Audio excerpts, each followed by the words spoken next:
Ang paghahanap ng mga exoplanet na katulad ng Earth ay isa sa mga pinakamahalagang layunin ng makabagong astronomiya. Sa pag-aaral ng mga planetang ito, nabibigyan tayo ng pag-asa na maaaring may ibang mundo na kayang suportahan ang buhay. Mahalaga ang pagtuklas ng mga planetang maaaring tirahan ng buhay dahil nagbibigay ito ng mas malalim na pag-unawa sa ating lugar sa kalawakan. Bukod dito, maaari rin itong sagutin ang mga tanong tungkol sa pinagmulan at pagkalat ng buhay sa universo. Ang bawat bagong natuklasang exoplanet ay nagdadala ng panibagong kaalaman at hamon para sa agham, na nagtutulak sa atin na patuloy na maghanap at magtanong. Sa tulong ng makabagong teknolohiya, mas napapalapit tayo sa pagtuklas ng mga planeta na maaaring maging susi sa hinaharap ng sangkatauhan. Ang mga Earth-like exoplanet ay tinutukoy batay sa ilang mahahalagang katangian. Una, mahalaga na ang planeta ay nasa habitable zone ng kanyang bituin, kung saan posible ang presensya ng likidong tubig sa ibabaw. Sinusuri rin ng mga astronomo ang laki ng planeta, kadalasan ay malapit sa sukat ng Earth, upang matukoy kung ang gravity at atmosphere nito ay maaaring suportahan ang buhay.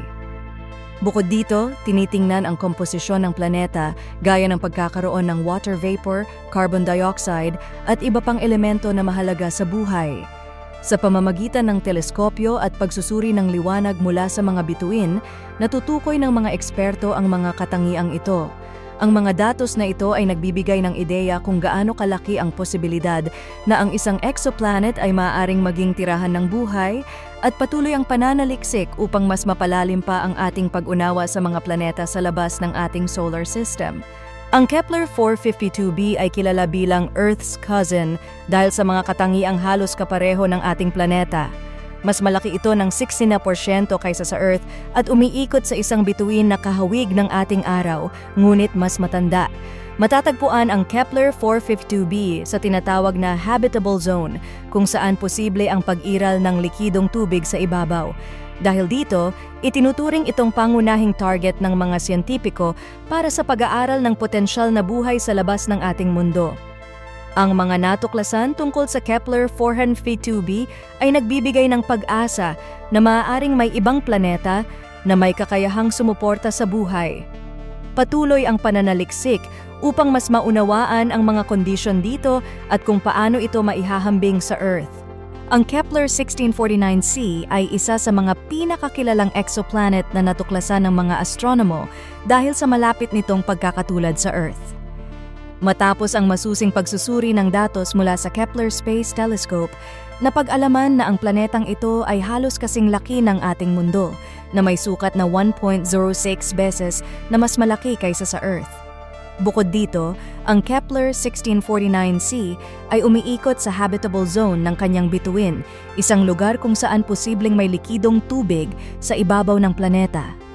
Ang distansya nito mula sa Earth ay tinatayang 300 light years, na nagpapakita ng lawak ng ating galaktikong kapitbahayan. Dahil sa mga katangiang ito, itinuturing ang Kepler 1649c bilang isa sa mga pangunahing kandidato sa paghahanap ng buhay sa labas ng ating solar system. Ang pag-aral sa planeta ay nagbibigay ng pag-asa at inspiration sa patuloy na pagsasaliksik ng mga astronomo sa mga exoplanet na maaaring tirahan ng buhay. Ang Proxima Centauri b ang itinuturing na pinakamalapit na exoplanet sa ating planeta na matatagpuan lamang 4 na light years mula sa Earth. May masa itong 1.27 beses na mas malaki kaysa sa ating mundo at umiikot sa habitable zone ng bituin na Proxima Centauri. Dahil dito, may potential itong maging tirahan ng buhay, ngunit may mga hamon din na kinakaharap. Isa sa pinakamalaking pagsubok ay ang matinding ultraviolet radiation na natatanggap ng planeta dahil sa malapit nitong orbit sa bituin. Ang ganitong kondisyon ay maaaring makaapekto sa kakayahan ng planeta na magpanatili ng atmospera at magtaguyod ng buhay. Sa kabila ng mga hamon, nananatili ang Proxima Centauri b bilang isa sa pinaka-interesanteng target ng pananaliksik sa larangan ng astronomiya. Ang TRAPPIST-1e ay isa sa 7 planeta na umiikot sa bituin na TRAPPIST-1, isang maliit at malamig na bituin na matatagpuan sa layong 40 light years mula sa Earth. Kilala ang sistemang ito dahil marami sa mga planeta nito ang nasa tinatawag na habitable zone, kung saan posible ang presensya ng likidong tubig sa ibabaw.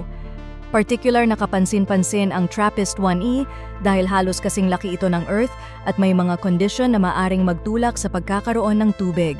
Ang tubig ay mahalaga sa paghahanap ng buhay sapagkat ito ang pangunahing sangkap na kinakailangan ng mga organismo upang mabuhay. Sa bawat bagong datos mula sa mga teleskopyo, mas lumalalim ang ating pag-unawa sa potensyal ng mga planetang ito na maging tirahan ng buhay. Ang pag-aaral sa TRAPPIST-1 system ay nagbibigay ng pag-asa at inspiration sa mga scientifico na tuklasin ang posibilidad ng buhay sa labas ng ating planeta. Ang K2-18b ay kilala bilang isang Haitian world na nangangahulugang ito ay posibleng may malawak na karagatan sa ibabaw at makapal na atmosfera.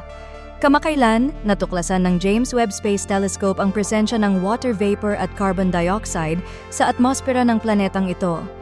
Ang mga sangkap na ito ay mahalaga sa pagsuporta ng buhay, kaya't lumalakas ang posibilidad na maaring may mga kondisyon dito na angkop sa mga organismo. Bukod dito, ang K2-18b ay mas malaki kaysa sa Earth, ngunit nananatili sa tinatawag na habitable zone ng kanyang bituin. Dahil sa mga natuklasang ito, patuloy ang interes ng mga sayantipiko sa pag-aaral ng K2-18b bilang isa sa mga pinaka-promising na exoplanet para sa paghahanap ng buhay sa labas ng ating mundo. Bukod sa mga pangunahing exoplanet, may ilan pang kilalang planeta na katulad ng Earth batay sa mga listahan at pananaliksik. Ang Kepler-452b, na tinaguri ang Earth's cousin, ay mas malaki ng 60% kaysa sa ating planeta at matatagpuan sa habitable zone ng isang bituin na kahawig ng araw. Ang Kepler-1649c naman ay halos kasing laki ng Earth at umiikot din sa tamang distansya mula sa kanyang bituin upang suportahan ang buhay. Proxima Centauri b, ang pinakamalapit na exoplanet sa atin, ay may masa na bahagyang mas malaki kaysa sa Earth, ngunit nakararanas ng matinding ultraviolet radiation. TRAPPIST-1e ay bahagi ng isang sistema na may 7 planeta, at ito ay may potensyal na maglaman ng tubig sa ibabaw. Samantala, ang K2-18b ay isang Haitian world na natuklasan ang water vapor at carbon dioxide sa atmosfera na nagpapahiwatig ng posibilidad ng buhay. Ang bawat exoplanet na ito ay may natatanging katangian na patuloy na pinag-aaralan ng mga siyentipiko upang mas maunawaan ang posibilidad ng buhay sa labas ng ating mundo. Ang pagtuklas ng mga exoplanet na katulad ng Earth ay nahaharap sa maraming hamon at limitasyon. Isa sa mga pangunahing balakid ay ang teknolohiyang ginagamit sa kasalukuyan dahil kahit ang pinakamodernong teleskopyo ay may limitasyon sa kakayahang mag-obserba ng malalayong planeta. Bukod dito, ang napakalayong distansya ng mga exoplanet mula sa ating planeta ay nagpapahirap sa mas detalyadong pag-aaral at direktang obserbasyon. Kadalasan, ang mga natutuklasan ay batay lamang sa mga hindi direktang ebidensya tulad ng paggalaw ng bituin o pagbabago sa liwanag nito. Hanggang ngayon, wala pang matibay na ebidensya ng buhay na natagpuan sa mga exoplanet na ito. Dahil dito, patuloy na pinapaunlad ng mga siyentipiko ang mga instrumento at pamamaraan upang mapalawak ang ating kaalaman. Sa kabila ng mga limitasyong ito, nananatiling masigasig ang mga astronomo sa paghahanap ng mga palatandaan ng buhay sa labas ng ating mundo. Sa patuloy na pag-unlad ng teknolohiya, lalo pang lumalawak ang ating kakayahan na tuklasin ang mga exoplanet na maaaring maging tirahan ng buhay. Ang mga makabagong teleskopyo tulad ng James Webb Space Telescope ay nagbibigay ng mas detalyadong impormasyon tungkol sa atmosfera at katangian ng mga planetang ito. Dahil dito, mas nagiging malalim ang ating pag-unawa sa posibilidad ng buhay sa labas ng Earth.